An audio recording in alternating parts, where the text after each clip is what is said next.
और टीकाराम जूली मीडिया से रूबरू हो रहे हैं, क्या कुछ कह रहे हैं सुनिए। आज सत्ता के नशे के अंदर चूर हैं, इसलिए इनको जनता की आवाज समझ में आ नहीं रही है। मैं कहना चाहूंगा यही वो जनता है जो राजनीति के अंदर हमारी माई बाप होती है, लेकिन सत्ता के अंदर आते हम लोग इनको भूल जाते हैं। इसका सबक आने वाले समय में जनता इनको जरूर सिखाएगी। सर, पूरक प्रश्न को लेकर गतिरोध देखने को मिला था विधानसभा में। देखिए, सप्लीमेंट्री पूछना मेरा अधिकार है, विपक्ष का अधिकार है, जो आसन के द्वारा ही तय किया गया है। आपने 3 पूछ लिए, 4 पूछ लिए, 5 पूछ लिए, इससे कोई मतलब नहीं है। आप यहां कोई क्लास चल रही है क्या जो सत्ता पक्ष जवाब दे दे, कोई पूछे ही नहीं और सब ठीक हो गया?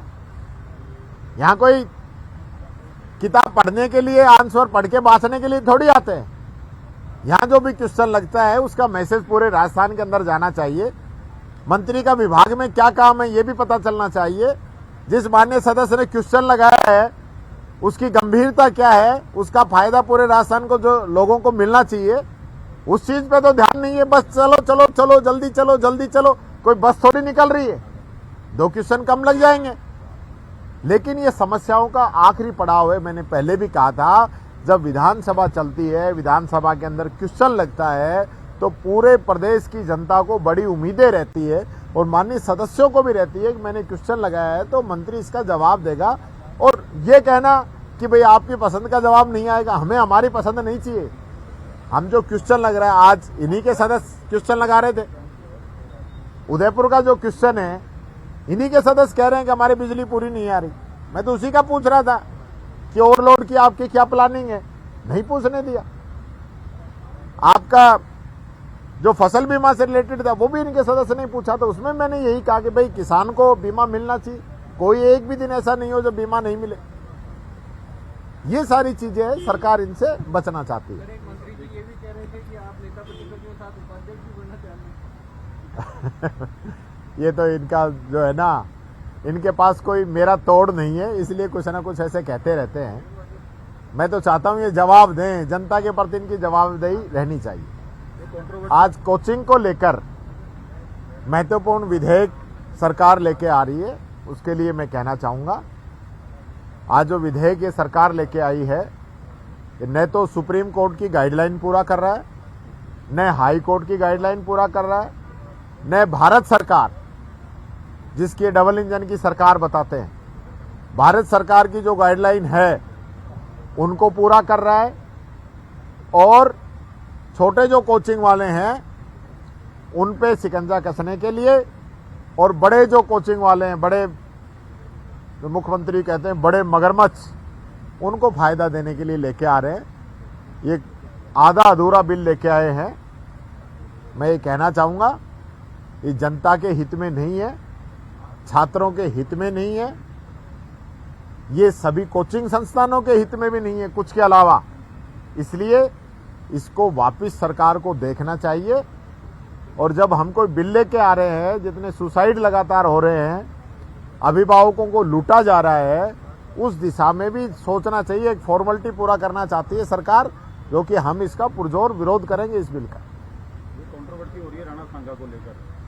यूपी के जो सांसद हैं उन्होंने बोला है कि राणा सांगा गद्दार थे, पूरे देश भर में इसको लेकर विरोध हो रहा है। राणा सांगा हमारी राजस्थान की शान है।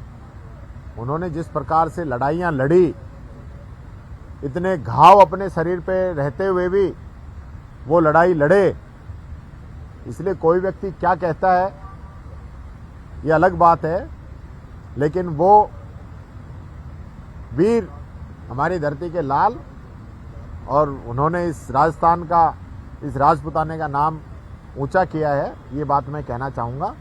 एक बात मैं और कहना चाहूँगा कि लगातार जो इतिहास से छेड़छाड़ कुछ लोग कर रहे हैं, चाहे वो कोई भी हो, जिन लोगों का इतिहास के अंदर जो भी योगदान है, किसी का कम होगा, किसी का ज़्यादा होगा, किसी का अच्छा होगा, किसी का गलत होगा, लेकिन इतिहास को आज जिस प्रकार से तोड़ मरोड़ के पेश किया जा रहा है, जो बातें बोली जा रही हैं, उन पे लगाम लगाने की जरूरत है। और ये हेट स्पीच जिस प्रकार से बीजेपी की, अभी आपने देखा होगा ना, जो एक्स का नया आया ग्रुप, ग्रोक, वो ऐसी ऐसी पोल खोल रहा है बीजेपी की कि बीजेपी वाले छुपते घूम रहे हैं। अब उसको भी कह रहे होंगे कि भाई इसको भी कांग्रेस ने बनाया है, पर वो हकीकत है कि हेट स्पीच कौन दे रहा है, कौन अपने वादे पूरे नहीं कर रहा है। अब ये तो सबको ही पता है ना, मोदी जी ने कहा था किसान की आमदनी दुगुनी करूंगा, तो ग्रोक बता दे तो इसमें गलती क्या है।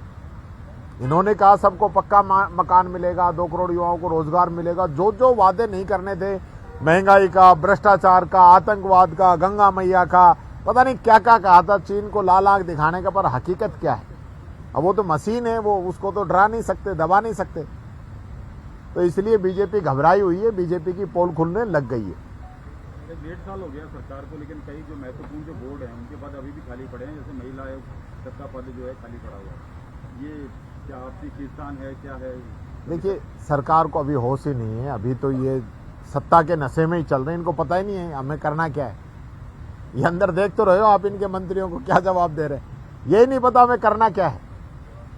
कांग्रेस ने बोर्ड बना दी इसलिए नहीं भरेंगे, वाह भाई वाह, ये क्या बात होगी। कई ऐसी चीजें हैं जो वसुंधरा जी ने पालन आहार योजना शुरू की थी, और जिस दिन पालन आहार योजना शुरू की उसमें 3000 मेंबर थे, उसके लाभार्थी थे। हमारी सरकार ने उसको बढ़ा के 6.25 लाख पहुंचा दिया। स्कीम अच्छी थी, हमें आगे चलानी चाहिए। आज ये लोग सिर्फ इस नाम पे इंदिरा गांधी शहरी रोजगार गारंटी इन लोगों ने बंद कर दी, इंदिरा गांधी अन्नपूर्णा किट इन लोगों ने बंद कर दी, हमारे स्मार्टफोन योजना इन्होंने बंद कर दी। ऐसी कितनी योजनाएं, 20 से 25 के बीच में योजनाएं हैं जो इन लोगों ने बंद कर दी, जिनका सिर्फ इसलिए कि ये कांग्रेस की योजनाएं। तो इसलिए ये सरकार की मंशा साफ नहीं है, अभी तो पता ही नहीं है करना क्या है। चिट्ठी पर्ची का इंतजार रहता है, दिल्ली से पर्ची आ जाएगी तो कल ही बोर्ड बना देंगे ये।